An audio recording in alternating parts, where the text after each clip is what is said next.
Praise the Lord. Good morning. మన ప్రభువును రక్షకుడైన యేసుక్రీస్తు పరిశుద్ధ నామంలో యేసుతో అనుదినము అని ఈ పరిచర్య ద్వారా ప్రతిదినము దేవుని యొక్క శ్రేష్టమైన వాక్యాన్ని వింటున్న మీ అందరికీ నా హృదయపూర్వక వందనములు. నా ప్రియ సహోదరి సహోదరుడా, హ్యాపీ న్యూ ఇయర్, నూతన సంవత్సర శుభాకాంక్షలు మీ అందరికీ కూడా. ఈ యొక్క 2024ని మనం గుడ్ బై చెప్పి 2025వ సంవత్సరంలోనికి మొదటి రోజులో మనం ప్రవేశించి ఉన్నాం. కనుక 2024లో మనము ఏమైతే దేవుని యొద్ద మనం ఏమైతే పొందుకోలేకపోయామో 2025 సంవత్సరంలో దేవునితో మనం ఎక్కువగా గడిపేవారుగా ఉండాలి. మన దేవునితో ఎక్కువగా గడపాలి అంటే మరి ముఖ్యంగా వాక్యం సెలవిస్తుంది. అపోస్తలుడైన పౌలు అంటాడు, కొరింథీయులకు రాసిన 2వ పత్రిక 5వ అధ్యాయం 17వ వచనంలో, కాగా ఎవడైనాను క్రీస్తునందు ఉన్న ఎడల వాడు నూతన సృష్టి, పాతవి గతించును, ఇదిగో క్రొత్తవాయనని. మనం క్రీస్తులో మనం ఎప్పుడైతే మనం ఆయన కలిగి ఉన్నామో మన పాత జీవితం అంతా కూడా సమాధి చేయబడి నూతనమైన జీవితంలోనికి మనం ప్రవేశిస్తున్నాం. కనుక మనం 2024 సంవత్సరంలో మరి ఏమైతే దేవునికి అంగీకారం కానీ ఏమైతే చేసామో అవన్నీ సమాధి చేయబడ్డాయి.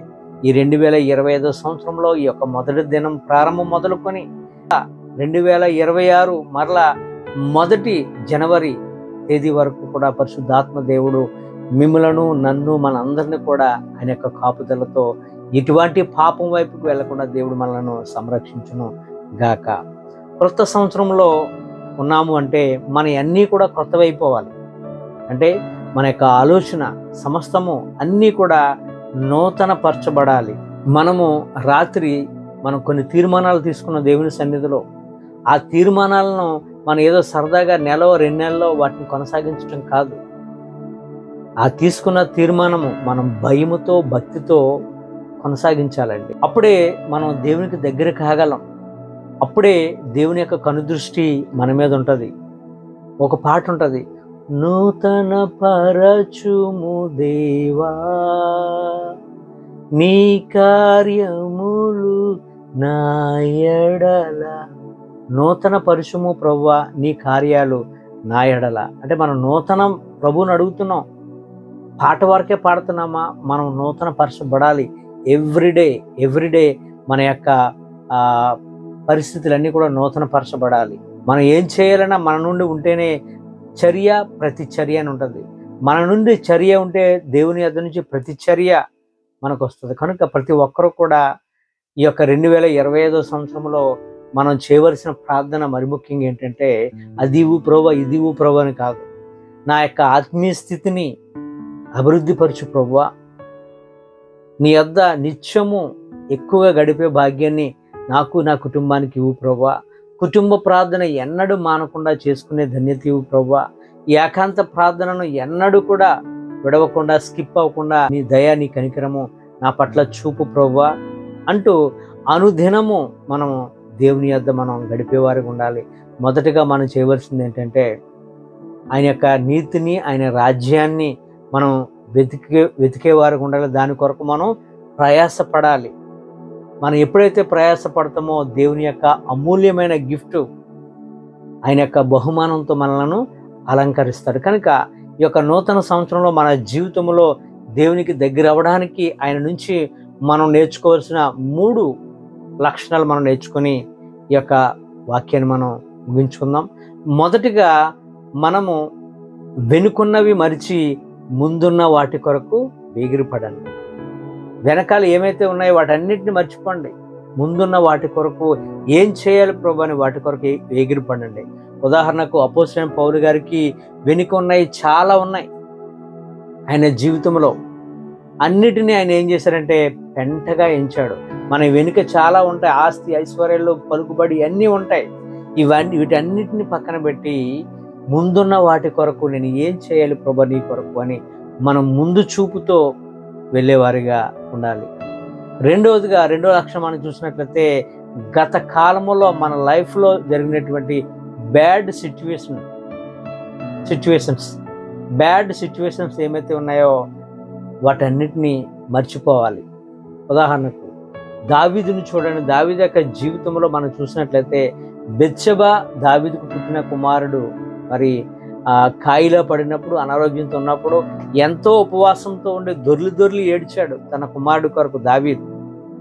ఎప్పుడైతే తన కుమారుడు చనిపోయాడనే వార్త వినగానే ఆయన చేసింది ఏంటంటే లేచి వెళ్ళిపోయాడు. అక్కడి నుంచి వెళ్ళిపోయాడు. అక్కడున్న పనివారికి ఏం అర్థం కాలేదు. దావీదు లోపలికి వెళ్ళి ఏమైనా అగాత్యం చేసుకుంటాడని అనుకున్నారు, కానీ ఏమీ చేయలేదు. స్నానం చేసి బట్టలు కట్టుకొని భోజనం తిన్నాడు. మర్చిపోయాడు, సమస్తం అంతా కూడా మర్చిపోయాడు. చనిపోయిన నా కుమారుడిని నేను ఎన్నడూ కూడా నా దగ్గరికి తేలేను, నేనే ఏదో ఒక రోజు వాడి దగ్గరికి వెళ్తానని ఎంతో చక్కని మంచి మాటను అంటాడు. 2 సమూయేలు గ్రంథము 12:23 ఈ మాటలు మనం చూడవచ్చు. మరి మన పరిస్థితుల్లో మన యొక్క లైఫ్లో కూడా మరి ఎటువంటి బ్యాడ్ సిచ్యువేషన్స్ ఉన్నాయో వాటన్నిటి కొరకు ఆలోచించొద్దు, దేవునికి అప్పగించండి. దేవుడి మీద ఆధారపడండి నా ప్రియ సహోదరి సహోదరుడా. చివరగా 3వదిగా గత కాలపు ద్వేషాలు మనకు ఉంటాయి. గత కాలపు పగలు, కక్షలు, కార్పుణ్యాలు ఉంటాయి. వాటన్నిటిని మర్చిపోవాలి. ఎందుకంటే ఇందాక మనం చదువుకున్నాం వాక్యము, క్రీస్తునందు ఉన్నవాడు ఎలా ఉంటాడు? నూతన సృష్టి, పాతవి గతించును, సమస్తము నూతనమాయనని 2 కొరింథీయులకు రాసిన పత్రికలో 5:17 ఉంటాయి. కనుక మన పగలు, కక్షలు, ద్వేషాలన్నీ కూడా పోవాలన్నీ కూడా అందరినీ క్షమించేవారిగా ఉండాలి. మనం ఎప్పుడైతే ఇతరులను క్షమిస్తామో మనం క్షమింపబడతాం. నా ప్రియ సహోదరి సహోదరుడా, శత్రువు కొరకు ప్రార్థన చేయండి. అప్పుడే మన ఆత్మీయ స్థితి పెరుగుతుంది. మనల్ని ద్వేషించిన వారి కొరకు, మనల్ని అవమానించిన వారి కొరకు ప్రార్థన చేయండి. మన యొక్క ఆత్మీయ స్థితి పెరుగుతుంది. మనల్ని తిట్టిన వారి కొరకు, మరి ముఖ్యంగా వారి కొరకు మనం ప్రార్థన చేయండి. మన ఆత్మీయ స్థితి పెరుగుతుంది. వారిని ప్రేమించండి, వారిని ఘనపరచండి.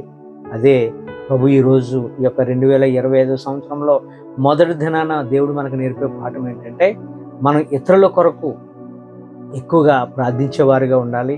మన ఆత్మీయ స్థితి కొరకు, అభివృద్ధి కొరకు ప్రార్థన చేసేవారిగా ఉండాలి. ఇతరులను ఎక్కువగా ప్రేమించేవారిగా ఉన్నప్పుడే మన యొక్క ఆత్మీయ స్థితి అభివృద్ధిలోనికి వస్తుంది. కనుక ఈ 2025 సంవత్సరం మన అందరం కూడా ఆత్మీయంగా బలపడదాం, దేవునితో ఎక్కువగా గడుపుదాం, దేవుని యొక్క ఆత్మను మనం పొందుకొని కుటుంబాలతో ఆనందిద్దాం. ఈ కొద్ది మాటలు దేవుడు మన అందరి జీవితంలో నెరవేర్చును గాక. Amen. Once again happy new year. అందరికీ నూతన సంవత్సర శుభాకాంక్షలు. God bless you.